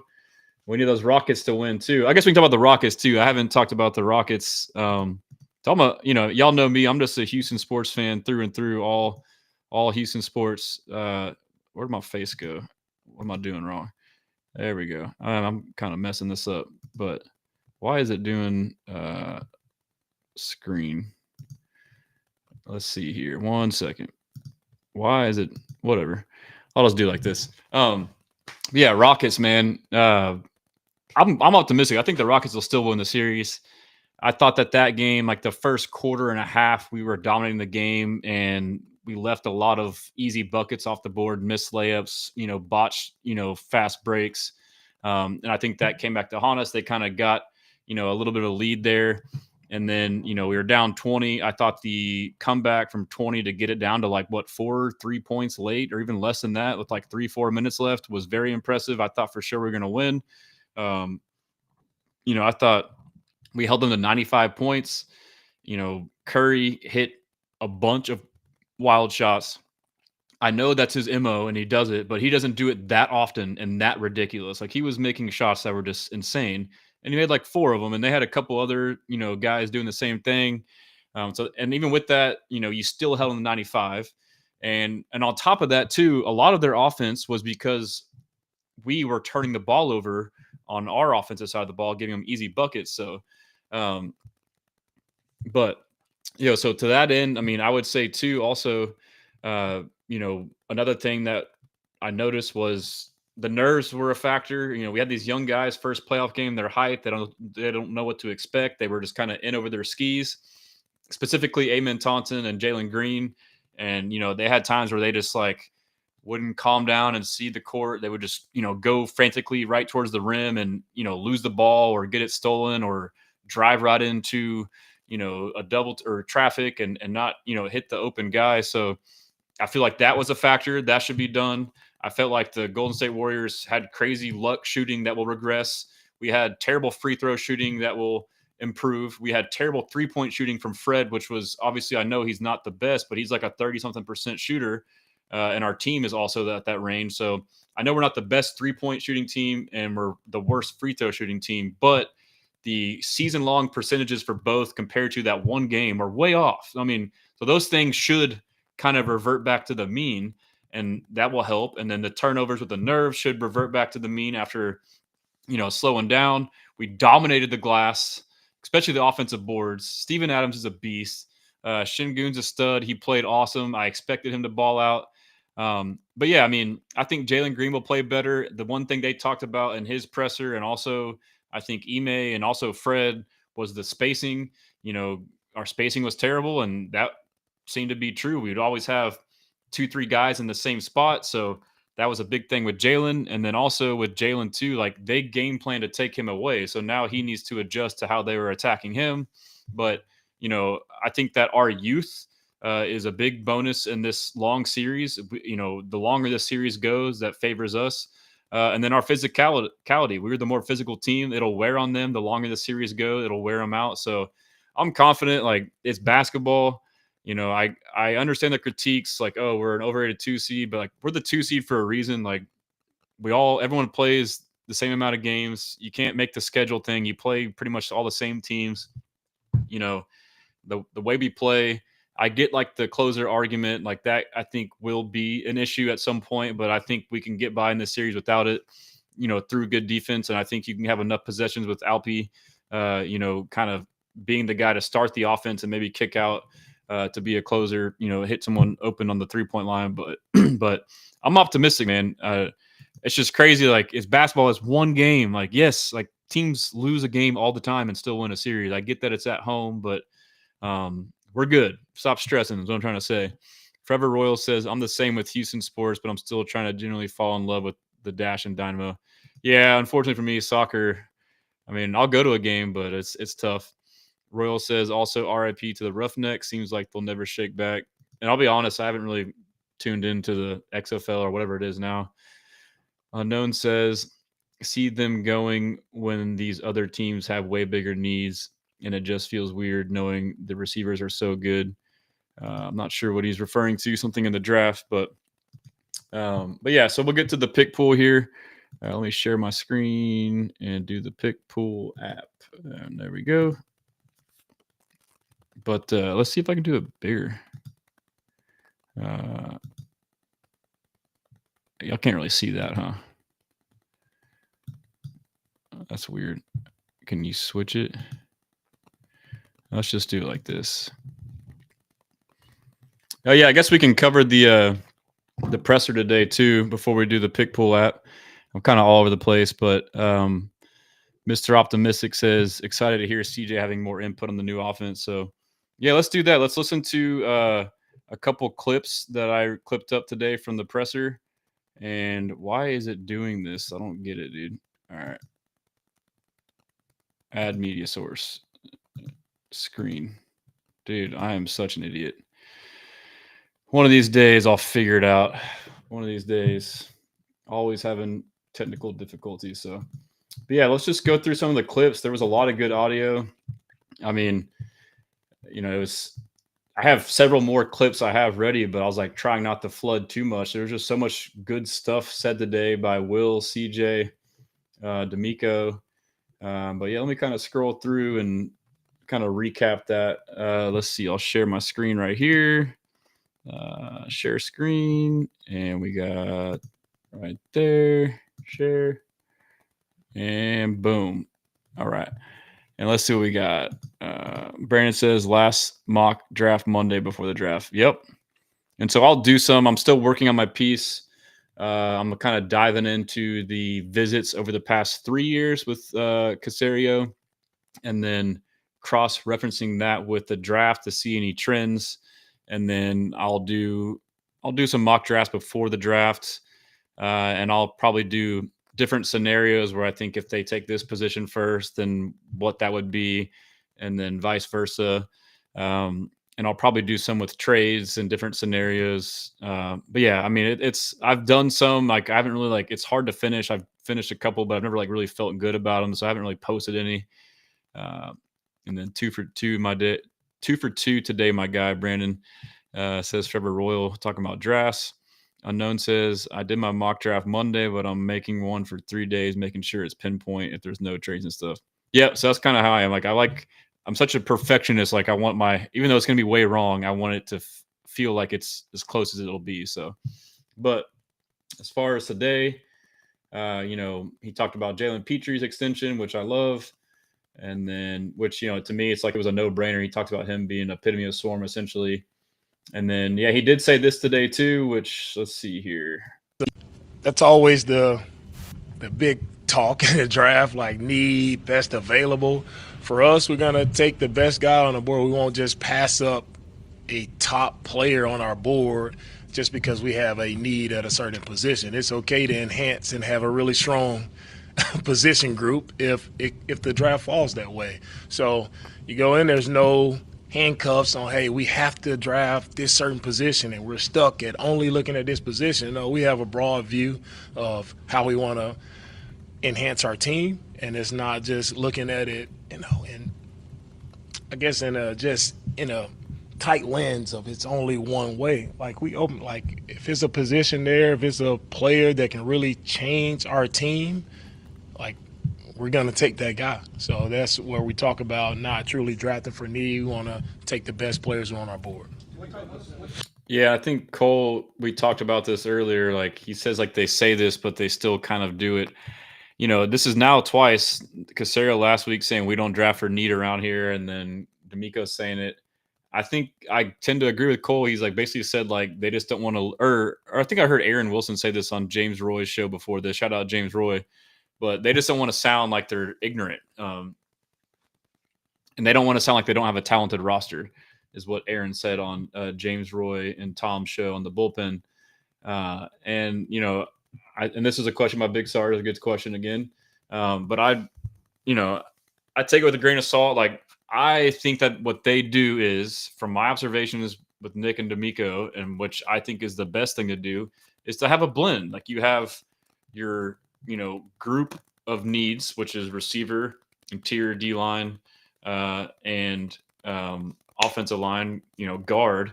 I think for sure, and I think it's more so in the early rounds, first, second round for sure, maybe third round. You probably want to address those three, and then it's the best player available from those three. But yes, obviously the board matters. Guys falling, you can trade up, trade back based off of that. But or if one position that you need has a whole bunch of depth and you got a bunch of guys later, it's just like in fantasy. I mean, then you'll draft the other position too. So, I keep hearing them saying that, but I don't think it's really how they feel. And then Brandon says, we'll turn to the PR guy. Did he say EJ or CJ? I'll pull up the clip when I think you're talking about EJ Speed. And then, DeMeco Ryans, Cole asked him about EJ Speed. He talked about he's like a rangy, long linebacker. Didn't really indicate one thing or the other, but looks like I just went to my timeline. So I'll have to scroll back down. But let's see what else we got. This is kind of the best way to go through like the news. You just go through my timeline, which has everything that happened because I either tweet or repost everything, and then we can talk about it. Will Anderson Jr. back next to mine, and I looked up and I sent him a man. I was so excited, man. Like, I mean, it's awesome. They put his locker right back next to mine, and I looked up and I sent him a picture. I was like, bro, we're so back, bro. Like, that's my dog, bro. Like, he was such a great mentor and great help for me my rookie year, man. And to have him back here again, I'm excited and I can't wait to go ball with him again. That's Will Anderson Jr. talking about Sheldon Rankins. I'm going to use that clip so much. We're so back. I mean, it's always fun to say that, with the Astros or whoever. So I'll definitely be playing that. And then, we got Stroud with Nick Caserio talking about that. I thought this was cool. I mean, Houston live. CJ basically said everything I just said about the Rockets, which I tweeted too. In this game too. But I definitely just to see Houston live. Like, I remember my first playoff game here, against the Browns was like cracking. It was like turn. It was like that in there. The crowd was just ready to roll, and it takes time for young guys, and being a young dude, it's a different sport, but it's the same type of environment. It takes a little adjusting. The court look a little different. For us, the field looks different. The stands the lights a little brighter, and it just takes time to get adjusted. The speed is a little more, and you're playing against some of your childhood favorite players. Like for me, it was going against Myles Garrett and Denzel Ward. It's like, damn, I'm really going against some legends, and I got to bring my A game. And I think for them, they'll slow down. They'll start to make their shots, and for them to only lose by 10, and have a close game pretty much, come back from lose from 20. I know I'm sounding like an NBA coach or something, but for them to keep it that close and go I think they were 4 for 20 something for shooting. Like, they'll find their shot in my opinion. I think they'll be fine. Facts. I think Jalen's gonna take over, and my man's gonna get warm, and Sengun, he nice. So I love the whole team. I love Fred nice. Like, I love Jabari. Like, they all hard to me. So yeah, I'm excited to watch. That's cool that he, obviously I'm poked fun at, him shaking hands with Curry. I really don't care that much. Like, yeah, it sucks to see it, but it is cool though, to see him vocally supporting the team. But I mean, I said a lot of stuff that he said, I feel like we're good, but we'll be fine. Like, things will revert back to the mean. So this was interesting here. Bill relation. This will be CJ Stroud talking about Titus Howard getting traded, or changes being made, like missing Shaq Mason. Titus Howard specifically is what he references, but let's just play it real quick. Relationships with guys, and your LT, of course, who I know you're talking about, and Shaq. Those are two of my best friends, so that I've come into the league with. So yeah, it hurts. You know what I mean? Our front office knows that, and they know how I felt about it, and but I totally understand, and I'm not against it at all. I totally think that we're heading to the right side of things. And I think something I learned about Nick is that he has a plan. No matter what happens, he always has something up his sleeve. So of course, sometimes we don't know what that is, and but you just have to have trust, and that's something that we actually talked about today, having blind trust and having earned trust. And for Nick, I mean, he's gained my trust in both areas. So I'm excited, but I'm always going to be best friends with those guys and rooting them on, and I still talk to them daily. So. And Nick, we trust, in other words. But I thought that was interesting for him to, he could have not been honest and said yeah, that hurt. So that, was good for him to, basically admit that yeah, it hurt. And then for him to kind of talk about they knew that. And so basically there was a conversation, obviously, that, hey, they did the hard move and they hashed it out. There's no bad blood. CJ's not mad that they traded his best friends, and then the fact that he also can still feel that way, but then also, understand the vision and this is what they want to do, and that he can trust them. So, I mean, it worked out good. But Mr. Optimistic said you trading Titus already. I'm sorry, Mr. Optimistic, he and Sideline Sarah, I believe, tend to think that Titus is on the move. I do not think that. I've been pointing out to him that it doesn't make sense from a financial standpoint. basically we have too much dead money because we restructured his contract. We converted a lot of his base salary into a signing bonus. And I think they're high on him too. But who knows? I mean, that's the whole fun thing about sports is we don't always agree. I know we had talked about too tight ends. So I know when I reacted to the Irv Smith signing, I said you can probably take tight end off the board. And, I kind of talked through it. Like I should kind of rephrase my thinking on that. The Irv Smith signing, he did play for us last year. He was on the 53-man roster at times. He was like an in-season signing because we had issues with depth and health. But, I guess depending on the contract, I haven't even looked at it, but, they probably could cut him. But I would say that, Mr. Optimistic said that I said Titus on the LT clip, not CJ. My bad. Yeah, I guess I was, you got my ears ringing with you wanting us to trade Titus. Not wanting to, thinking they may. But anyhow, so as far as tight ends, like I don't think that we will draft a tight end in the first 3 rounds, regardless of how much of a guy falls. I just don't think we'll do it. And like the Irv Smith thing kind of just solidified that for me. And that's not to say that I think Irv Smith is some world beater. It's just it's a crowded room. Like already before, like I feel like that could be an indicator of where they were already thinking. Dalton Schultz, we can't move on from. I mean, maybe after post June 1st, but you got Cade Stover, who you just drafted, and then you got Brevin Smith, who's a young guy that you just extended, and then now you really only keep 3 to 4 on the active roster. So I could see them adding someone late is what I want to like somewhat correct my statement. I could see like a 5th, round pick, but as Caserio said, it's going to be hard to make this team. So, I mean, we'll see how that shakes out. But the main thing is I don't see us drafting like a Loveland if he falls. I could be wrong, but that's just kind of where I'm at on that. So, and we'll kind of keep going through. Let's see. Yeah, this is dope. This is so dope. I love this right here. Let's go. This is CJ Stroud talking about the new offense.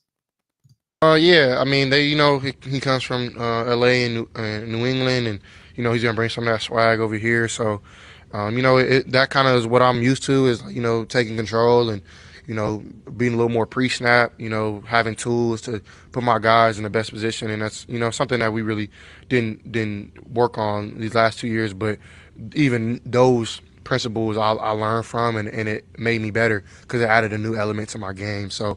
Be able to, just get better and learn from, what he did with, New England and LA will definitely help me because I feel, those are 2 schemes that I'm, kind of used to in a sense. Like that's kind of what I ran at Ohio State, what kind of New Orleans does a little bit, and in LA, it's kind of what we ran here these last 2 years. So I'll be able to, put my swag on it and have fun with it. And he's all about, me taking full ownership and running the show, and that's what I want. So I'm gonna get what I want, and that's really been really cool just to see that he's like bought into me, and he doesn't really know me well yet. So he talked about today having blind trust, and I have a lot of trust in him already. Just how he talks and how he presents in the room and things like that is really cool to see. So in Nick we trust our GM, and in Nick we trust our OC, and we trust in Nick our OC because he trusts in CJ. And finally, now we have what we're seeing and hearing, what we speculated from the press conference, what we hoped, what we've heard from CJ now is an offense built around our quarterback, not vice versa. That was the whole thing with Slowick is he had his scheme. Everyone else has to fit into it because it's all he knows and it's rigid. Whereas now Kaylee's adaptable. He's going to adapt to his quarterback, to his O-line, like what works best for what we have. And we talked about on here a lot. I mean, it's pretty common for all of us fans. Our biggest gripe in that Slowick offense was, sorry, little throat clearing there, was just like it seemed like the quarterback had no control, man. I mean, like we saw it like 1, when we get to the line of scrimmage so late. 2, when we did the quarterback, it's well known in the Shanahan systems, they don't make protections. And we talked about this, like they try to do everything to make the quarterback's life easier by limiting them. But the irony is they end up doing the opposite by having them involved less. You make it harder on them. So now it sounds like CJ may have. I mean, this is me. He didn't say this, but like you would assume he can be involved in protections. But the biggest thing too is like he can audible check things out, which it sounded like you probably could in the other one, but it wasn't quite as like dynamic. It was like rigid, I would assume, like as far as the audible is like, okay, if it's this, then you can run this play or that play. But like this, you can just call hot routes. I'm like, if it's what I think, like I talked about with Sarge last week, like for me playing receiver and playing in a spread offense versus an archaic West Coast, or not West Coast, archaic, pro style offense. One was rigid. The other one allowed you to have built-in hot reads. You could just signal or just look at a guy. Hey, the guy's blitzing. Okay, hey, I'm gonna turn around, catch the ball. Like it's not hard, bro. So, and CJ's smart, dude. Like he played, and he mentioned it here too. Like it's similar to the offense he played in at Ohio State. So he can now mold the offense to what he's comfortable with. Like, hey, you like this concept at Ohio State? Let's run it. You like doing this? You like checking here? You like doing that? Okay, let's do it. Like, why not do what he's comfortable doing and had success doing that got him drafted number 2 overall? This is no different than Jalen Petrie. He got drafted in the second round because he played the star position, the safety position that's down in the box, that's basically a linebacker. But then he got drafted by Lovie Smith, got put in a cover 2 high system at the high post safety, and didn't play great. But then DeMeco brought him back down in the box into the star position, and he's thriving. Okay, well, CJ Stroud, you were more of a spread type offense at Ohio State with Ryan Day, and had the ability, had control of the offense to do certain things. But then you get drafted by DeMeco, but under Slowick, and now you get forced. Now we're going to fit you. You did these things well, but we're going to make you fit into this offense. And he did good within it. So yeah, it's crazy. And yeah, that's my little rant there. But that was excited to hear that. Like it's going to be great, dude. Henry Jack, can the Texans still draft Emeka Egbuka at pick 25 overall in the first round? Yeah, I think they can. I don't know if they will. I think they'll go. I mean, I could see them getting 2 picks in the first round, and they could do that for receiver. But RAO Campo 03 on IG asked my draft predictions. I think they're going to do something crazy, man. I think they're all in. Like, I think there's a chance they get Golden and Booker. I think there's a chance. If there's not a crazy trade up, I think it's Booker or Donovan Jackson for sure will be our guard interior lineman. And then I think, if we don't get a receiver also in the first round, it'll be like a Kyle Williams in the second round or third round. And then I think we'll get, a lineman that can be like that tackle guard that can play guard this year and go out to tackle. The Boston College guy, Ozzie. We'll kind of go through the draft, my little mock draft thing here in a minute, and we can see those names as well. But I wrote an article on it as well. But there's several guys. Not Membo. What's his name? The guy from Purdue is another guy that's versatile. There's several guys. I mean, Tate Ratledge is just a straight up guard you could get in the second, third round. So that's kind of what I think. So, but yeah, Forever Royal says Kaylee Stroud and Gerard is a great recipe for an offense. Facts, I agree. Mr. Optimistic says good shot, Egbuka there. Yeah, I think he might be there at 25.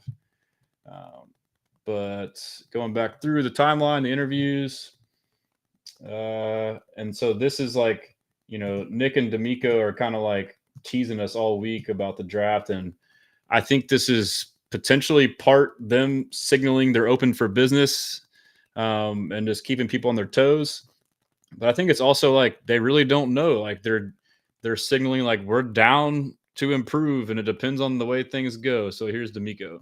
All right, being open-minded throughout the draft and knowing that anything can happen, right? It's you never know what we have picks. You never know, is that going to be the pick that we take? Are we moving up? Are we moving back? So everybody just hold your seat and watch out. All right, being open. Yeah, and so he was also kind of saying too, like basically the same stuff Nick's been saying, like they'll let things come to them, but yeah, they're down to trade, man. So, and we had Will talking about CJ Gardner-Johnson here. Thanks for tuning in, Forever Royal. Appreciate you. Blessings. And like one guy I got to highlight, like I had my highlight with Aziz last year, CJ Gardner, man. Like today was my first day meeting him and he is everything I knew he would be. Like competitive, talk smack, and I love it. And we need those type of guys in the locker room that lighten, to lighten everybody's mood a little bit and show like it's fun, man. Football is fun, and he brings that energy. Yeah, so basically he gave CJ Gardner-Johnson a shout out unsolicited today. Just first time he met him, first day of camp or whatever we call it. And he basically brings the energy. So, and he said this is basically what I did, last year with the Z's. We'll watch that clip too. Today, like all my years of football, I never had a line. Like my thing is like I don't want anybody to send it to me. Like I'm always self-aware, and so I jumped off sides and I got mad at myself, and he was like, "Stop fucking pouting," and it kind of like, "Hold on, like who are you talking to?" Like, and it changed my I respected that because I was like, bro, like okay, like I respect that because as a man and as a player, bro, we all need that. You know what I'm saying? And I look at him I looked at him different, but I really look at him totally different now because that's the type of mentality that we have to have if we're going to go far in this league and if we're going to win a lot of games. Somebody that's not scared to get on people when they do the wrong thing. So it was a challenge for us, and I accepted it. So that was Will on his Z's, and he basically said he had to highlight that. So. Henry Jack says, which running back should the Texans draft in the second round, 58 overall? Quinshon Junkins or Amarion Hampton? I don't know if we should get one in the second. I'm kind of more of like the wait and fill the other needs first. But if I had to pick, I mean, it's tough, dude. I mean, I know Amarion Hampton is projected to go sooner and ranked higher. I mean, they're both. I would be happy with either of them. Honestly, I mean, they're both really good, and I feel like they both would fit well with Mixon, but I honestly would prefer to wait to get a running back. But, I wouldn't be surprised if they did, some of this, BPA talk that could mean running back. So we'll keep going through the news. And yeah, Harley Dugan, shout out Harley. He posted this from Adam Schefter. Basically, he says he expects the Eagles and the Texans to be active trading this year in the draft, which Nick Caserio and Howie Roseman have a great working relationship and are definitely that way. And then we have Will Anderson Jr. talking about Tyler Booker here. Tyler Booker, man, I speak very highly of him, man. Great character guy, but I think he has all the attributes you need to play the offensive line position. He's a mauler. He loves to finish blocks. His leadership skills, his mentality. He wants to be the best, and he's really hard on himself. And, I'm kind of the same way. And that's what builds you up. That's what makes you know who you are. And he has all those things, man. And I can't say enough good things about him, man. And wherever he end up, he's going to change that team, change that program, and change the offensive line for sure. Sounds like a good fit for the Texans. Tyler Booker, man. And let's see, CJ. This was cool too. CJ and Gerard right here. That you're about to go in with Nick Caserio. How important is it for you to have Gerard Johnson help you go into this? Yeah, I think it's very important. Gerard is somebody who is, been with me since my rookie season, but also, known me since I was in high school. I was like 16 years old. So for him to, be here and seeing me in those different lights and those different points in my life has been cool.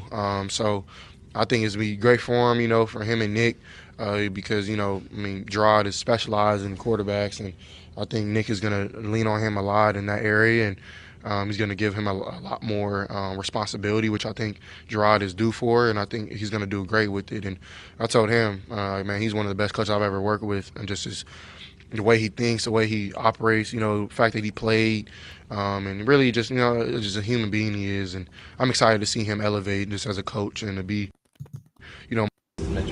Yeah, so he says he's one of the best coaches he's ever worked with. He talks about how he's one of the best. Gerard Johnson's one of the best coaches he's ever worked with, which is the quarterbacks coach. He's known him since he's been 16 from the Elite 11 camps. And interesting nugget is he said that Kaylee is like empowering him to do more. So it sounds like, when people question the staff being retained and it being the same staff as Bobby, we need to realize that, they probably didn't have the ability to do things, so that's good to hear. Henry Jack says, can the Texans still draft Tyler Booker and maybe another receiver in the third round? Absolutely. Yeah. I mean, that's like, to me, like the vanilla stay where you're at. It's Tyler Booker and then Kyle Williams, second, third round, Jack Beck, one of those two. That's like my my preferred and likely outcome, honestly. And then let's see. This Is was, but and you know, I yeah, I think we already listened to that one. But yeah, so yeah, Daniel Jeremiah talked about if Kelvin Banks is there, we'll take him. I don't know if that's true or not. I don't know if we get a tackle, dude. Like we have 4 tackles. We have 4 starting tackles, potentially starting. I know Trent Brown, but like we have 3 at least legit ones. But yeah, let's do the pick pool. We will show. Let's see, share this tab instead, and I will do it like this so y'all can see.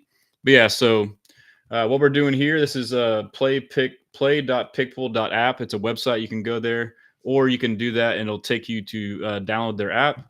It's basically a contest that's free, which you can have up to 5 entries, and you just submit as to what you think the draft will be in just the first round, and you can select trades, not trades. So we would go through this together. So.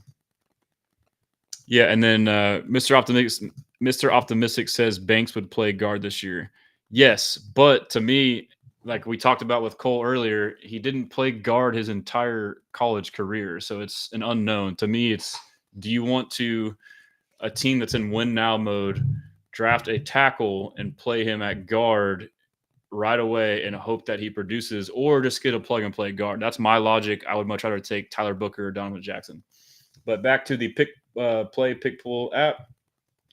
We will start right here. And so pick 1 is Cam Ward. I've been on this for a while.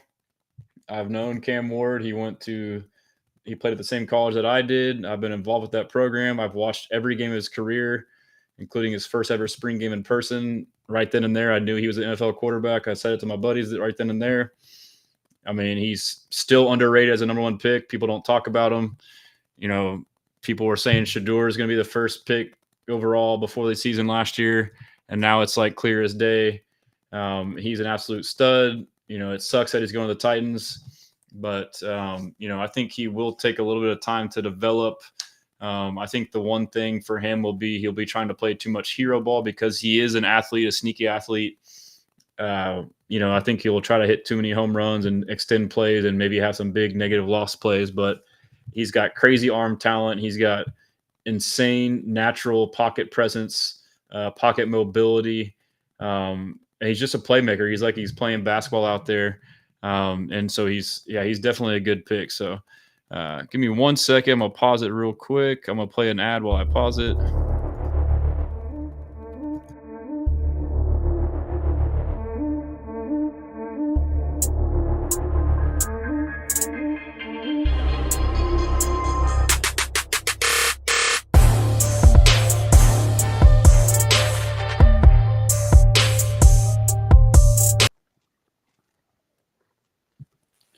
All right, sorry about that. Yeah, so Cam Ward, I think he's a surefire pick at number 1. So basically, you just pick all your players. But number 2 with the Browns, what do y'all think? Who would the Browns take at number 2? Let's see. Who would the Browns take at number 2? I think, and so it'll tell you too. Let me see if it'll go back. Let's just select one, Abdul Carter. It tells you their needs, and so I would say Abdul Carter is a good pick. I mean, they do need an edge. I know they got Myles Garrett, but they need another edge. Mr. Optimistic says, I feel bad for anyone going to Tennessee, LOL. Facts. I mean, they could be on the up and up with Brian Callahan. We'll see. He'll finally get his quarterback. Henry Jack says, can the Astros still win a 3rd World Series championship title? Yes, I am optimistic they can. And so the Giants at 3, this is weird to me because I thought it would have been Shedeur the whole time, but they wouldn't sign 2 quarterbacks. They signed Russell and Jameis to like fat contracts. So now if you draft a rookie, it would be kind of weird to have him 3rd string. So I think Shedeur might fall in the draft. So the Giants at number 3. Let's just do Travis Hunter. I want to see what their needs are. Quarterback, defensive interior, and cornerback. Yeah, I think they'll get Travis Hunter as a cornerback. And this is there, so you can do it based off whatever you want. But I believe you can do the drop down too, and you can kind of do trades. and just swap out the teams, but I probably won't do that on this one. I'll just kind of go chalk. And let's see, the Patriots at 4, they need a guard, receiver, and a tackle. I think they'll go tackle. I think that they will go Will Campbell. They want to protect Drake May. They had a terrible O-line last year. And then the Jaguars at pick 5 needs cornerback, defensive interior, and center. Cornerback, DT, and center. I think that is Mason Graham is going to the Jags if they stay there. Raiders at 6. They need a quarterback, cornerback, and receiver. I don't know that they need a quarterback. They just signed Geno. Cornerback and receiver, I would say yes. But let's just say they want a cornerback. Let's say they take the first corner with Will Johnson. And then Jets. Yeah, and so Henry Jack says, what's the name of that app so I can draft our website? It's play.pickpool.app. You can check it out. And I'll post it. I'll make a post about it too. So let's see. We got the Jets. What a dumpster fire that is. Need quarterback, cornerback, and safety. I mean, they need a quarterback. Maybe the Jets get Shador. Sure. I mean, I think Shador might fall to like late 20s, but it's just weird for even if you aren't that good of a quarterback compared to other drafts. I mean, look at their list here. Where is he at? Have I already passed him up? Yeah. Yeah, they got him 34th overall, which sounds about right. But screw it. We'll take him to the Jets. I think he may go later, and I think a team may trade back up to get him, but I don't know. It'll be tough to see. Shout out Brado NBA. Thanks for tuning in, bro. I see you on the IG. If y'all don't follow Brado NBA, it's BRADEAUX NBA on Twitter, Instagram. Him and Will Bias Houston, they do a great job covering the Rockets. Y'all be sure and check them out. And then let's see. Number 8 for the Panthers, needs are – hold on, what's going on here? Okay. Why is it freezing up on me? That's weird. Panthers, defensive interior, edge, and safety. Let's see what they do. Defensive interior, edge, and safety. Let's do Mikael Williams at edge. And then we got Saints, receiver, edge, defensive interior. I don't know that they go receiver. Let's do Jalen Walker. And then Bears, we got – this is an interesting one. I think they go Ashton Jeanty. They solidify their interior O-line. They want to make it easier for – I don't know why it's only 10 picks right now.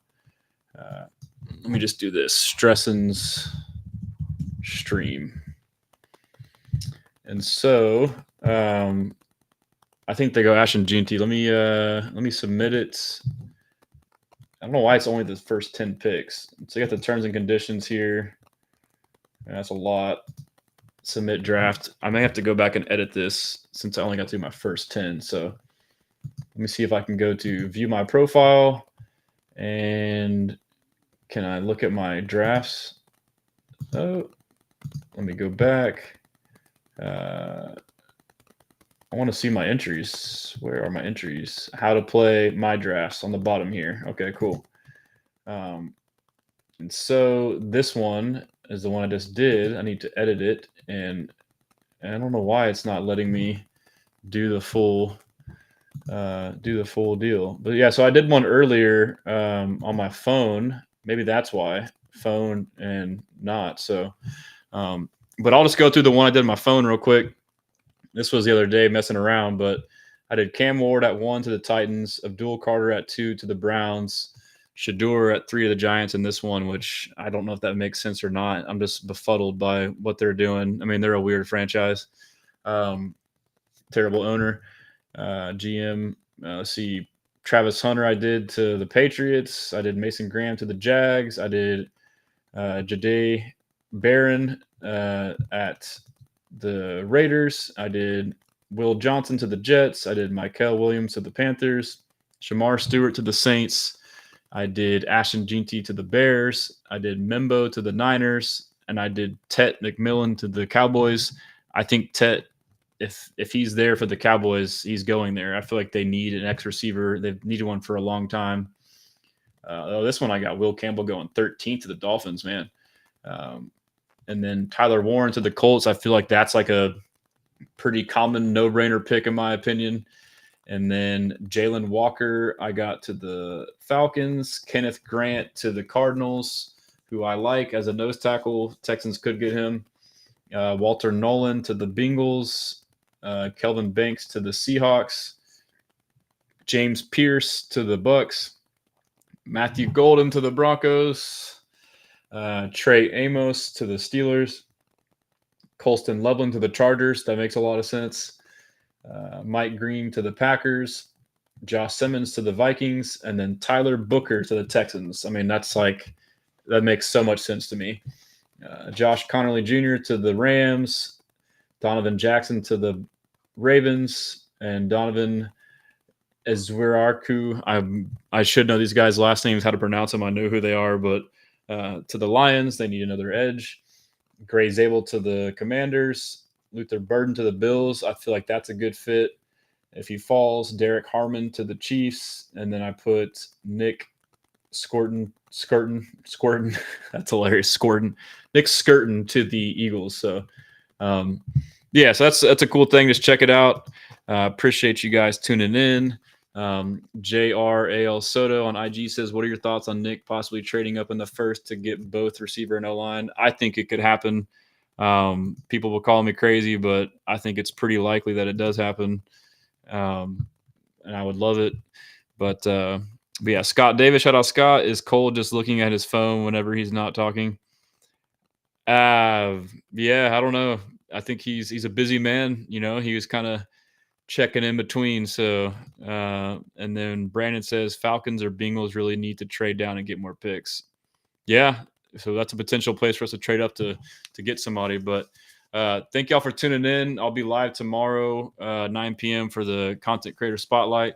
And yeah, to stay tuned for more content. I'll hopefully have an article out soon, some mock drafts, but appreciate